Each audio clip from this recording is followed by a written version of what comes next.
பாகிஸ்தான் வான்வெளியில இந்திய விமானங்கள் என்ன பண்ணுச்சுங்கிறத ஒரு 2 நிமிஷம் கழிச்சு பார்ப்போம். இதே விமானம் சம்பந்தப்பட்ட ஒரு விவகாரம் பாகிஸ்தானுக்குள்ள பத்தி எரியுது. சொல்லப்போனா பாகிஸ்தானுக்குள்ள இல்ல, பாகிஸ்தானோட அரசு தலைமை, ராணுவ தலைமை எல்லாத்தையும் போட்டு கொளுத்தவே தயாராயிருச்சு அப்படிங்கிறதான். அது பலுசிஸ்தான் பிராந்தியத்துல சீனாவால கட்டமைக்கப்பட்ட ஏர்போர்ட் தான். அந்த ஏர்போர்ட் பயன்பாட்டுக்கு வருமா? வராதா? அப்படிங்கிற கேள்வியே தேவையில்ல. எந்த காலத்திலயும் வராது. ஒருவேளை வருது அப்படின்னா, பலுசிஸ்தான் தனிநாடு ஆனப்பாவது வருமே ஒழிய, சீனா, பாகிஸ்தானுக்கு அதனால மைலேஜே கிடையாது. இத தெரிஞ்சனாலயோ என்னமோ, ஃபோட்டோவ புடிச்சு இந்த தோற்றம், மறைவு அப்படின்னு எழுதுற மாரி, அந்த ஏர்போர்ட் தொறந்த டேட்டும் சரி, அத மூடுன டேட்டும் சரி, ஒரே டேட்டு. டேட் மட்டும் ஒரே டேட் இல்ல. தொறந்தோனயே மூடிட்டோம்டா. அப்படின்னு சொல்லி வெட்கமே இல்லாம எழுதி வச்சிருச்சு பாகிஸ்தான். சரி, இத ஏன்டா இப்ப பண்ணீங்க? அதான் நீங்க தொறக்க மாட்டீங்கன்னு எல்லாருக்கும் தெரியுமேடா. அப்புறம் ஏன்டா இத பண்ணீங்க? அப்படின்னு கேட்டா, அதுல போடப்பட்ட இன்வெஸ்ட்மென்ட்ட திருப்பி எடுக்க முடியாது. சரி, இன்வெஸ்ட்மென்ட்ட எடுக்க முடியல. அதுக்கு பதிலா எனக்கு என்ன தர? அப்படின்னா, குடுக்க ஒண்ணும் கிடையாது. சரி தொலையுது. சுத்தி பல்திஸ்தான்ல நான் சுரண்டி எடுத்துட்டு போய்க்கிறேன். அதுக்கு பாதுகாப்பு குடு அப்படின்னா, அதையும் குடுக்க முடியுதுல்ல. ஏன்டா என் ராணுவத்த விட நீ கேவலமா இருக்கியே! பெரிய பக்கத்து நாட்டுல போய் சண்டை போடுங்கடா அப்படின்னு உத்தரவு குடுத்தா தான் என் ராணுவம் பின்வாங்குது. ஆனா உள்ளூர்லலாம் கரெக்ட்டா தான் இருக்காய்ங்க.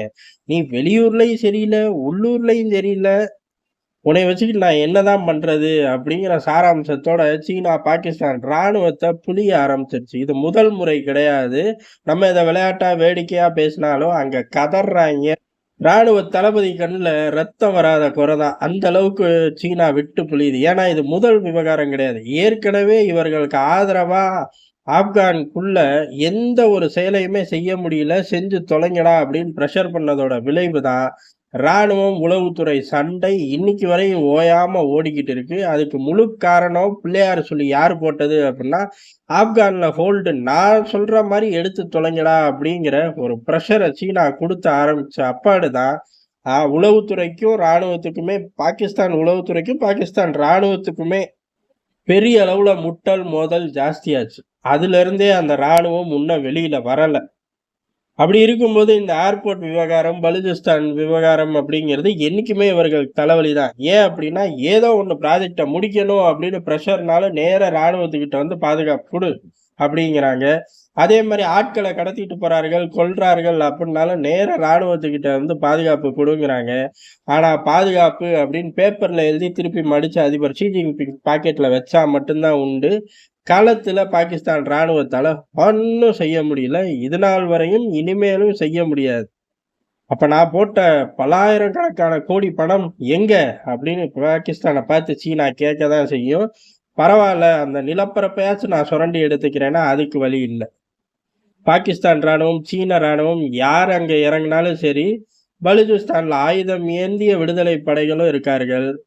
ஆயுதம் ஏந்தாத போராடுற மக்களும் இருக்கார்கள். அப்ப ஆட்டோமேட்டிக்கா 2ம் அங்க இருக்கும்போது, யார் யாருக்கு எப்படி தேவையோ அப்படி களத்துல இறங்கிக்கலாம். உதாரணத்துக்கு சீனா, பாகிஸ்தான்களோட எதிரி அப்படின்னு பார்த்தோம்னா, இந்த பக்கம் சீனானா அமெரிக்கா வரும், ஐரோப்பா வரும், ஊர்ல நெறைய பேர் வருவாய்ங்க.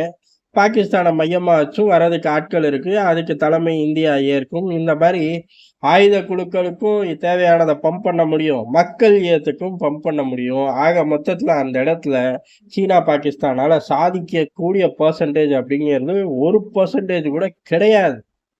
அப்படிப்பட்ட சூழ்நிலையிலயும் அதிபர் ஷி ஜின்பிங் என்ன சொல்லுவாரு? பிரஷர் போடத்தான் செய்வாரு. யாருக்கு? பாகிஸ்தான் ராணுவத்துக்கு. பாகிஸ்தான் ராணுவம் இதுக்காக ஒரு பல்லைய திட்டம் போட்டுருச்சு. என்ன அப்படின்னா, ஏற்கனவே பாகிஸ்தானுக்கு பாகிஸ்தான் ராணுவத்துக்கு தெரிஞ்சதும், புடிச்சதுமான ஒரே வேலை என்ன? ஒரு ஆப்பரேஷன் கண்டக்ட் பண்றோம்ன்னு பேரெல்லாம் வச்சு, சோறு வச்சியா? அப்படிங்கிற மாரி ஆப்கான நோக்கி முன்னேறுறோம் அப்படின்னு அறிக்கை எல்லாம் குடுத்துட்டு படுத்து தூங்கிட்டார்கள். அதனால திருப்பி இதே லட்ட பேக் பண்ணி அதிபர் ஷி ஜின்பிங்க்கு தர முடியுமா? முடியாது. ஆனா இந்த ஏர்போர்ட்ட இயக்குனா மனுஷனோட கோபம் ஓரளவு கட்டுக்குள்ள வரும்ல. எப்படி இயக்குறது? ஆளே இல்லாத ஏர்போர்ட்டு. பாகிஸ்தான் ஏர்போர்ட்டுகளே வெறிச்சோடி போயிருக்கு.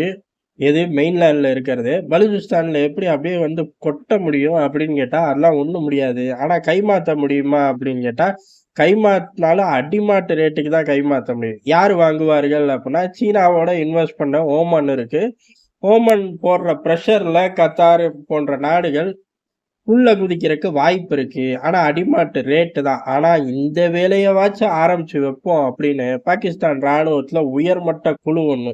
இந்த ராணுவ குழு வர்த்தகமும் பேசும். கடன் வாங்குறதுக்கும் போய் பேசும். எல்லாத்தையும் பேசும். அரசாங்கம் எதுக்கு இருக்குன்னே தெரியல. அத கிளச்சிட்டு பேசாம ராணுவ ஆட்சி தான்னு வெளிப்படையா சொல்லிட்டு போயிரலாம்.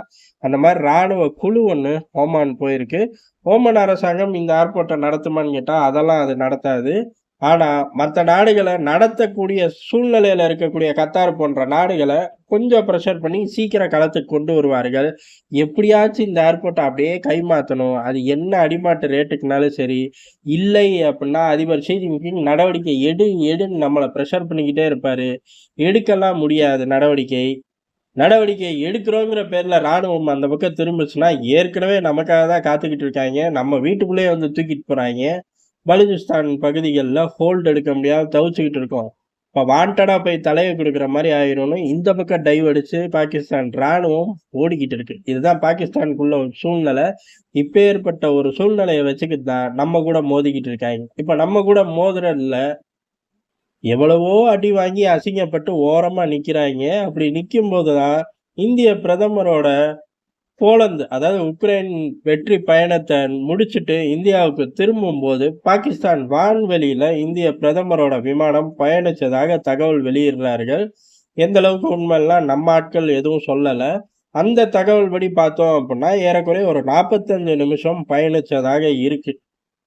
இதுக்கு முன்னாடி ஜெர்மன் போனப்ப, வான்வெளிய யூஸ் பண்ணிக்கிறோம் அப்படின்னு கேட்டப்ப மறுத்துட்டார்கள். ஆனா, இப்ப சமீபத்தில அமெரிக்கா போனப்ப வான்வெளிய யூஸ் பண்ண அனுமதிச்சார்கள். இந்த தாட்டி நம்ம அனுமதி எதுவுமே கேட்கல. போம்போது நம்ம பாட்டு போயிட்டோம். வரும்போது இந்த ரூட் எடுத்திருக்கார்கள். எதுனால அப்படின்னு தெரியல. ஆனா, அந்த ரூட்ட எடுத்தது மட்டும் இல்லாம, வழக்கமா இந்த மாரி வான்வெளிகள்ல புகுந்து வரும்போது சட்டம்னு ஒண்ணு கிடையாது. ஆனா சட்டம் இல்ல அப்டின்னா, அந்த இடத்துல மரபுன்னு ஒண்ணு இருக்கான்னு செக் பண்ணணும். அந்த மரபு என்ன அப்டின்னா, அந்த வான்வெளிய பயணித்ததுக்கு அப்புறம் ஒரு நன்றி பைலட்டு கிரவுண்ட்ல உள்ள டீமுக்கு சொல்லுவாரு அப்டிங்கிறதா. அதெல்லாம் ஒண்ணும் நம்ம சொல்லலையாமா. நம்ம பாட்டுக்கு கடந்து வந்துட்டோம். இது பாகிஸ்தான்ல ஒரு பெரிய பூதாகரமா பார்க்கப்படுது. எதுக்கு வந்தார்கள்? ஏன் வந்தார்கள்? ஒருவேளை இந்த வான்வெளி இந்தியாவுக்கு சொந்தம் அப்டின்னு சொல்ல போறார்களோ? அப்டிங்கிற பல விஷயமும் இல்ல அவர்கள் ஆக்கிரமிப்பு ஜம்மு காஷ்மீர நோக்கி கிளம்புறக்கு முழு தயார் நிலைக்கு வந்துட்டார்கள். அத தடுக்கிறக்கு எந்த திட்டங்களும் இல்ல. அப்படியே வந்தா எதிர்க்கிறக்கு எந்த திட்டங்களும் இல்ல. அப்படி இருக்கும்போது, இந்த மாரி வேலைகள ஒரு மறைமுக சிக்னலா அமெரிக்கா போன்ற நாடுகளுக்கு இந்தியா காட்டுது அப்படின்னு சொல்லி பேச ஆரம்பிச்சிருக்கார்கள். அமெரிக்காவுக்கு இந்தியா இப்படி சிக்னல் காட்ட தேவையில்ல. அமெரிக்காவுக்கே தெரியும். நம்ம போப்போறது உறுதி அப்படிங்கிறதும், அங்க ராஜ்நாத் சிங் பல டீல்கள கையெழுத்து போட்டுக்கிட்டு இருக்காரு. ஒருவேளை நீ பாகிஸ்தான் அங்க போய் கால்ல விழுந்தா கூட வழியே இல்ல, வேலைக்கு ஆகாதுன்னு கூட இந்த பறத்தல இந்தியா செஞ்சிருக்க அதிக வாய்ப்பு இருக்கு. இருந்தாலும் டெல்லி வட்டாரத்துல செய்திகள் கசியட்டும். நம்மளும் இங்க விரிவா பார்ப்போம்.